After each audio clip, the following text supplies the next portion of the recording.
현대차 공장에 한번 오시죠. 이 한마디에 트럼프 대통령의 얼굴에 활짝 미소가 번졌습니다. 백악관 기자회견장에서 이 말이 오가기 직전 한 기자가 루이지애나 주지사에게 물었습니다. 현대자동차를 어떻게 설득하셨나요? 쉽던데요? 주지사가 자신만만하게 답했습니다. 이 짧은 대화 속에서 저는 단순한 외교적 대화 이상의 무언가를 감지했습니다. 그것은 미한 관계의 새로운 국면을 알리는 신호였습니다. 안녕하세요. 제 이름은 앤드류 킴입니다. 저는 워싱턴 포스트의 국제경제특파원으로 지난 15년간 미국과 아시아 간의 무역 관계를 취재해왔습니다. 한국계 미국인 2세인 저는 양국 사이에서 균형을 찾는 시선으로 보도하려 노력해왔습니다. 하지만 최근 트럼프 대통령의 관세 정책은 저의 객관성마저 시험하고 있습니다. 백악관에서 있었던 현대자동차 그룹의 대규모 투자 발표는 겉으로는 승리의 순간처럼 보였습니다. 현대자동차는 향후 4년간 210억 달러의 신규 투자를 약속했고 그중 핵심은 루이지애나에 건설될 58억 달러 규모의 제철소였습니다. 연간 270만 톤의 철강을 생산하고 1,400개의 일자리를 창출한다는 계획입니다. 트럼프 대통령은 이를 자신의 관세 정책의 성공 사례로 내세웠습니다. 이는 관세가 매우 강력하게 작동한다는 명백한 증거입니다. 현대는 미국에서 철강을 생산하고 자동차를 만들 것이며 그 결과 관세를 지불할 필요가 없게 됩니다. 겉으로는 모두가 웃고 있었지만 저는 그 미소 뒤에 숨겨진 긴장감을 읽을 수 있었습니다. 4월 2일 상호관세법 발효를 앞두고 세계 각국은 미국의 움직임을 예의주시하고 있었습니다. 기자회견이 끝난 후 백악관 출입구 근처에서 예상치 못한 충돌이 있었습니다. 보수 매체 아메리칸 이코노미 투데이의 콜린스 기자가 갑자기 제 앞에 서서 마이크를 들이밀었습니다. 킴 기자님, 방금 역사적인 순간을 목격했는데요. 트럼프 대통령의 관세 정책이 미국의 일자리를 가져온 명백한 성공 사례가 아닌가요? 그의 목소리는 친근했지만 눈빛은 날카로웠습니다. 마이크 콜린스는 트럼프 행정부의 경제 정책을 적극적으로 옹호하는 것으로 유명한 기자였습니다. 저는 깊은 숨을 들이마시고 최대한 객관적으로 대답하려 했습니다. 콜린스 기자님, 물론 새로운 일자리 창출은 긍정적인 소식입니다. 그러나 전체 그림을 봐야 할 것 같습니다. 이 투자는 관세 위협 이전에도 일부 계획되어 있었고, 그가 제 말을 끊었습니다. 그렇다면 왜 지금 발표했을까요? 분명 트럼프 대통령의 관세 정책이 한국을 압박한 결과 아닌가요? 미국 우선주의 정책의 승리로 보는 게 맞지 않나요? 주변에 다른 기자들이 모여들기 시작했습니다. 그의 질문은 사실 저널리즘의 탈을 쓴 주장에 가까웠습니다. 복잡한 국제 무역 관계를 단순한 승자와 패자의 구도로 보는 것은 위험합니다. 저는 차분하게 말했습니다. 현대차의 투자는 분명 좋은 소식이지만 관세 위협이 장기적으로 어떤 영향을 미칠지 더 지켜봐야 합니다. 콜린스는 고개를 절레절레 흔들며 주변의 다른 기자들을 향해 말했습니다. 킴 기자는 한국계이기 때문에 당연히 미국의 무역 정책에 비판적일 수밖에 없겠죠. 하지만 사실은 분명합니다. 오늘 트럼프 대통령은 미국 노동자들에게 승리를 안겨주었습니다. 그의 말에 저는 순간 화가 치밀었지만 전문가로서의 태도를 유지하려 노력했습니다. 콜린스 기자님, 제 한국계 배경이 아닌 15년간의 무역 전문 기자로서의 경험을 토대로 말씀드립니다. 관세는 양날의 검입니다. 미국 소비자들이 결국 그 비용을 부담하게 될 것이고 글로벌 공급망의 교란은 예상치 못한 결과를 가져올 수 있습니다. 다른 기자들이 우리의 대화를 기록하기 시작했고 이 장면은 다음 날 여러 매체에 보도되었습니다. 콜린스의 매체는 워싱턴 포스트 기자, 미국 경제 승리의 쓴소리라는 제목으로 보도했고 진보 매체들은 보수 기자의 인종주의적 발언 논란이라는 프레임으로 사건을 다루었습니다. 이 충돌은 단순한 기자들 간의 언쟁이 아니라 현재 미국을 관통하는 무역 정책과 정체성에 관한 더 큰 논쟁의 축소판이었습니다. 백악관 기자회견 후 동료 기자 스티브가 커피숍에서 저에게 물었습니다. 앤드류, 당신은 한국을 잘 아니까 솔직히 말해보세요. 이게 정말 윈윈 상황일까요? 표면적으로는 그렇게 보이지만 현실은 더 복잡해요. 현대차가 미국에 투자하는 건 좋은 일이지만 이것이 자발적 선택인지 아니면 관세 압박에 의한 어쩔 수 없는 결정인지는 생각해봐야 합니다. 저는 커피를 한 모금 마시며 계속했습니다. 한국의 경우 자동차 산업은 국가 경제의 핵심입니다. 현대와 기아는 25% 관세가 부과된다면 한국 경제에 치명적인 타격이 될 수 있어요.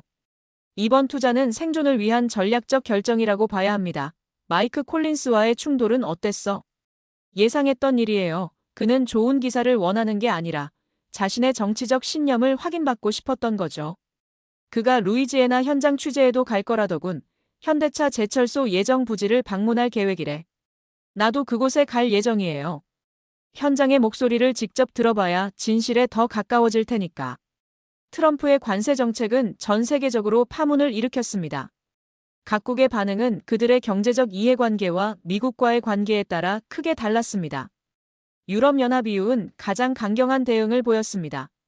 EU 집행위원장은 성명을 통해 일방적인 관세 부과는 세계무역기구 WTO 규범에 위배되며 EU는 이에 상응하는 조치를 취할 수밖에 없다고 밝혔습니다.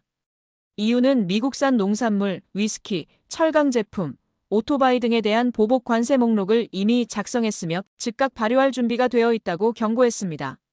특히 독일 자동차 업계는 25%의 관세가 부과될 경우 연간 50억 유로 약 7조 원 이상의 추가 비용이 발생할 것으로 추산하며 크게 반발했습니다. 중국은 좀 더 강력한 어조로 미국을 비난했습니다. 중국 상무부 대변인은 정례 브리핑에서 이는 세계 무역의 규칙을 완전히 무시하는 행위로 미국의 패권주의적 행태가 국제 경제 질서를 심각하게 훼손하고 있다고 비난했습니다. 중국 관영 매체들은 트럼프의 관세 정책을 경제적 불리오니즘이라고 칭하며 이미 무역 전쟁을 경험한 중국은 이에 대응할 준비가 되어 있다고 강조했습니다. 일본은 훨씬 신중한 접근법을 취했습니다. 기시다 후미오 총리는 직접적인 비판을 삼가면서 오랜 동맹국으로서 양국 간의 대화를 통해 해결책을 모색하길 희망한다고 언급했습니다. 일본 경제산업성은 미국과의 안보 동맹 관계를 언급하며 자동차 및 자동차 부품에 대한 관세 예외를 요청하는 공식 문서를 제출했습니다. 일본 자동차 기업들은 미국 내 투자 확대 계획을 서둘러 발표하며 관세 압박에 대응했습니다. 캐나다와 멕시코는 USMCA 협정을 근거로 관세 적용에서 제외되어야 한다고 주장했습니다. 특히 캐나다는 북미 공급망을 위협하는 어떠한 조치도 세 나라 모두에 해를 끼칠 것이라고 경고했습니다. 멕시코는 소극적인 외교적 접근을 선택했지만 미국산 농산물에 대한 보복 관세 가능성을 내비쳤습니다. 일주일 후 루이지애나주의 현대차 제철소 건설 예정 부지에서 마이크 콜린스와 다시 마주쳤습니다. 그는 지역 주민들과 인터뷰를 마치고 있었습니다. 앤드류 킴. 그가 저를 발견하고 손을 흔들었습니다. 이곳 주민들은 정말 기뻐하고 있어요. 오랫동안 불모지였던 곳이 일자리의 중심지로 변하게 될 테니까요. 트럼프 대통령의 정책이 없었다면 이런 일은 없었을 겁니다. 주민들의 반응은 이해할 수 있어요. 새로운 일자리는 이 지역에 희망을 가져다 줄 테니까요. 하지만 오늘 아침 저는 현대차 관계자들과 이야기를 나눴습니다. 그들의 시각은 조금 다르더군요. 콜린스의 표정이 호기심으로 바뀌었습니다. 어떤 의미에서요? 그들은 이번 투자가 단순히 관세 때문만은 아니라고 말했어요. 현대차는 이미 몇 년 전부터 미국 시장에서 입지를 강화하기 위한 장기 계획을 세우고 있었다고 합니다. 물론 관세 위협이 결정을 앞당겼지만 이것은 단순한 압박에 의한 굴복이 아니라 위기를 기회로 전환하는 전략적 움직임이라는 거죠. 그건 그들의 입장이니까 그렇게 말할 수밖에 없겠죠. 콜린스가 대꾸했습니다. 결국 현실은 트럼프 대통령이 한국 기업을 미국에 투자하도록 만들었다는 겁니다. 그런데 여기서 흥미로운 점은 제가 조용히 말했습니다. 현대차가 미국에 투자함으로써 어쩌면 장기적으로는 더 강해질 수도 있다는 겁니다. 그들은 미국에서의 생산 기반을 확보하면서 동시에 한국에서는 더 첨단 기술 개발에 집중할 계획이에요. 이렇게 되면 결국 글로벌 경쟁력이 더 강화될 수 있죠. 콜린스는 잠시 생각에 잠겼습니다. 하지만 그건 트럼프 대통령이 의도한 결과는 아닐 텐데요. 바로 그겁니다. 저는 미소 지었습니다. 국제무역은 단순한 승자와 패자의 게임이 아니에요. 양국 기업들이 서로의 강점을 활용해 함께 성장할 수 있는 길이 있습니다. 현대차는 관세라는 위기 상황을 오히려 더 나은 글로벌 기업으로 도약하는 기회로 삼고 있어요. 현대차 엘라베마 공장을 방문했을 때 저는 그곳에서 일하는 존슨이라는 생산직 근로자를 만났습니다. 10년째 일하고 있는 그는 복잡한 감정을 드러냈습니다. 저희 가족은 이 공장 덕분에 살아갑니다. 더 많은 투자가 들어온다면 좋겠죠. 하지만 이게 위협에 의한 것이라면 그건 조금 불편해요. 우리는 현대차를 우리 지역 기업처럼 여겨왔거든요. 이제는 마치 인질 상황 같습니다. 엘라베마 몽고메리의 현대차 공장은 2005년에 문을 열었습니다.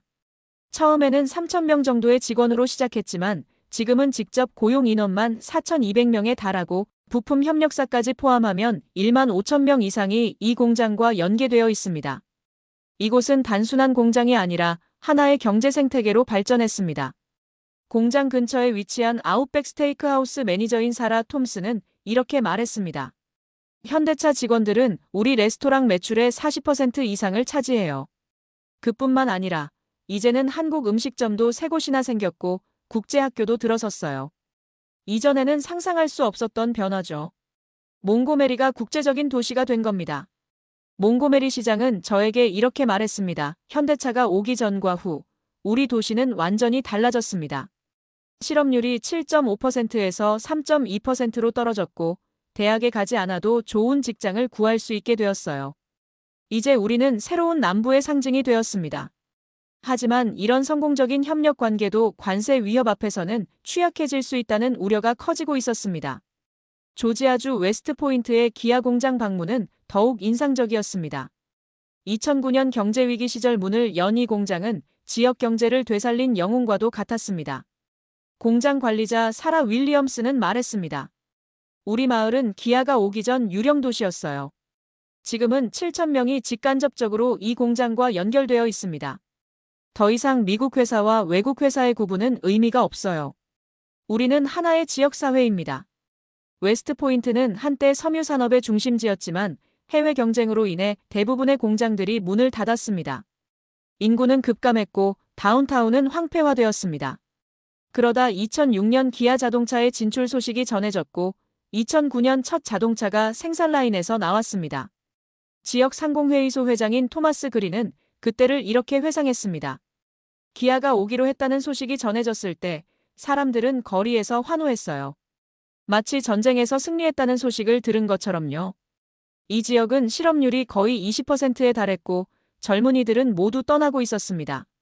기아는 단순한 공장이 아니라 희망을 가져다 주었고 공장 주변에는 한국인 커뮤니티도 형성되었습니다. 약 500가구의 한국인 가족들이 이주해왔고 한국 식료품점, 식당, 한인교회까지 생겼습니다. 현지 고등학교에서는 한국어 수업을 시작했고 매년 한국 문화의 날 행사도 열리고 있습니다. 기아 공장의 미국인 직원 중 일부는 한국 본사에서 연수를 받기도 했습니다. 기아 공장의 유니온시티 캠퍼스에서 일하는 로버트 존스는 이렇게 말했습니다. 저는 2년 전 한국 울산에서 6개월간 연수를 받았는데 돌아올 때는 정말 아쉬웠습니다. 한국인들의 근면함과 팀워크 정신은 우리가 배워야 할 점이 많아요. 저는 두 나라 사이의 가교 역할을 하고 있다고 생각하는데 관세 정책은 이러한 유대를 위협하고 있어요. 자동차 업계 관계자들은 비공식적으로 관세가 소비자 가격 상승으로 이어질 것이라고 우려했습니다. 자동차 한 대당 평균 4,000에서 5,000달러의 가격 인상이 예상되었습니다. 루이지애나 현장 취재를 마친 후 저는 마이크 콜린스에게 한 가지 제안을 했습니다.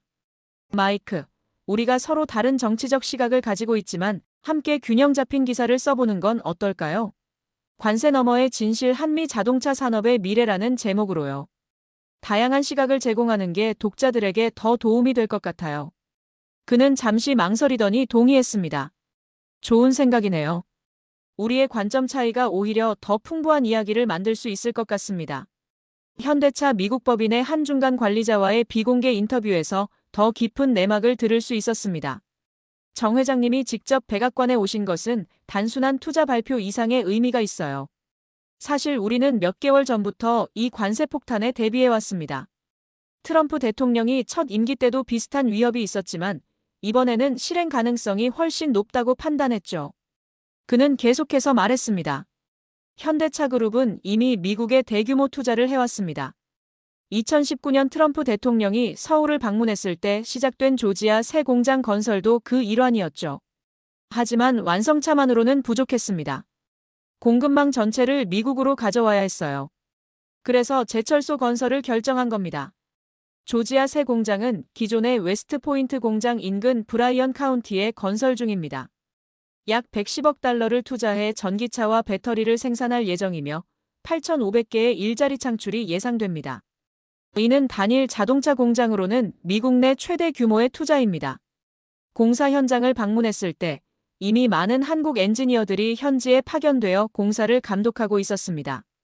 그들 중 일부는 가족과 함께 왔고 자녀들은 현지 학교에 다니며 미국 생활에 적응하고 있었습니다. 부지 개발 책임자는 이렇게 말했습니다. 처음에 이 부지를 봤을 때 대부분 숲과 습지였습니다. 이곳을 세계적인 전기차 생산기지로 변화시키는 것은 정말 도전적인 과제이지만 매우 보람찬 일입니다. 무엇보다 현지 주민들의 열정과 환영에 큰 감동을 받았습니다. 현장에서 만난 현지 건설 노동자 제임스는 말했습니다. 제 아버지는 30년간 GM 공장에서 일하셨어요. 그런데 2009년 경제위기 때 공장이 문을 닫았고 우리 가족은 정말 힘든 시간을 보냈습니다. 제가 이제 한국 자동차 회사 공장 건설에 참여하고 있다니 세상이 참 변했죠. 국적은 중요하지 않아요. 백악관에서 돌아오는 길, 저는 워싱턴과 서울을 오가며 일했던 지난 시간들을 돌아보았습니다. 2000년대 초 한국 자동차는 미국 시장에서 저가 브랜드로 취급받았습니다. 지금은 최고급 세단부터 전기차까지 미국 소비자들의 신뢰를 얻고 있습니다. 이런 성공 뒤에는 많은 노력과 헌신이 있었습니다. 한국 엔지니어들이 미국 소비자 취향을 이해하기 위해 수년간 미국에 거주하며 연구했던 이야기, 현지화를 위해 미국인 디자이너를 영입했던 결정들, 그리고 이제 모든 것이 관세라는 칼날 위에 놓여 있었습니다. 백악관 연설 직후 저는 월스트리트 저널의 경제 칼럼니스트인 로버트와 함께 이야기를 나눴습니다. 앤드류, 당신은 한국을 잘 아니까 솔직히 말해보세요.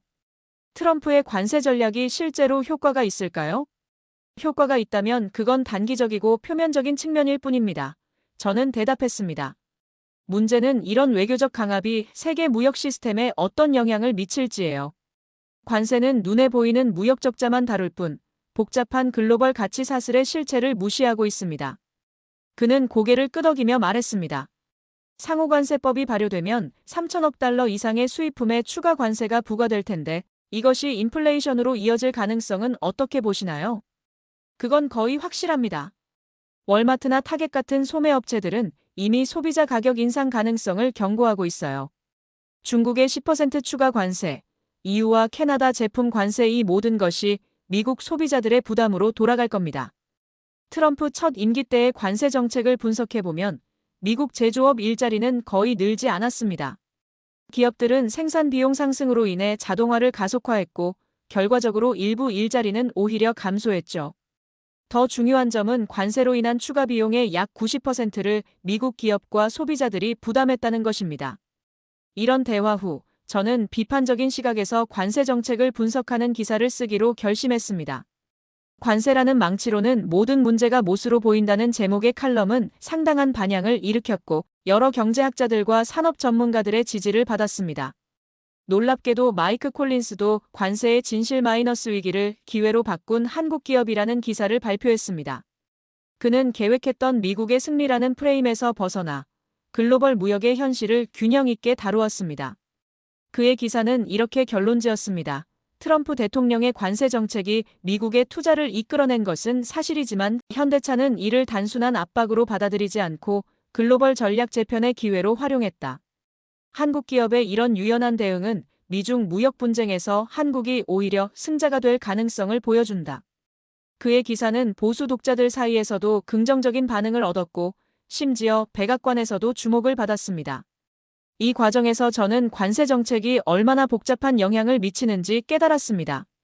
표면적으로는 국내 산업 보호를 위한 정책이지만 실제로는 글로벌 공급망의 재편, 소비자 부담 증가, 그리고 국제관계의 긴장을 초래합니다. 관세와 투자 금액, 일자리 숫자 뒤에는 실제 사람들의 삶과 꿈이 있습니다. 그들의 이야기야말로 진정한 국제관계의 본질이 아닐까요? 백악관 연설에서 현대자동차 회장이 한 말이 계속 제 귀에 맴돕니다. 표면적으로는 비즈니스 선언문처럼 들리지만 이 말 속에는 더 깊은 의미가 담겨 있습니다. 세계화 시대의 기업들이 단순한 이윤 추구 이상의 역할을 해야 한다는 인식, 그리고 정치적 압박 속에서도 상생의 길을 모색하는 지혜가 녹아 있습니다. 이 연설이 있은 지 불과 3주밖에 지나지 않았지만 이미 국제 무역 질서와 글로벌 비즈니스 환경에 큰 파장을 일으키고 있습니다. 앞으로 이 투자가 어떤 결실을 맺을지, 미국의 관세 정책이 어떻게 전개될지 계속 지켜볼 것입니다. 그리고 무엇보다 이런 거대한 경제적, 정치적 게임 속에서 땀 흘려 일하는 평범한 사람들의 이야기를 끊임없이 들려드리겠습니다. 그것이 진정한 저널리즘의 사명이라고 믿기 때문입니다. 오늘의 해외 감동 사연을 마치며 저는 이렇게 생각합니다. 위기 속에서도 미래를 향한 비전을 잃지 않고 오히려 위기를 새로운 도약의 기회로 삼는 한국 기업의 유연함과 지혜야말로 진정한 승자가 아닐까요? 시청자 여러분, 오늘의 사연 잘 들으셨나요? 재미있게 들으셨다면 구독과 좋아요, 소중한 댓글도 부탁드립니다. 오늘도 좋은 하루 되세요. 오늘도 감사하고 사랑합니다.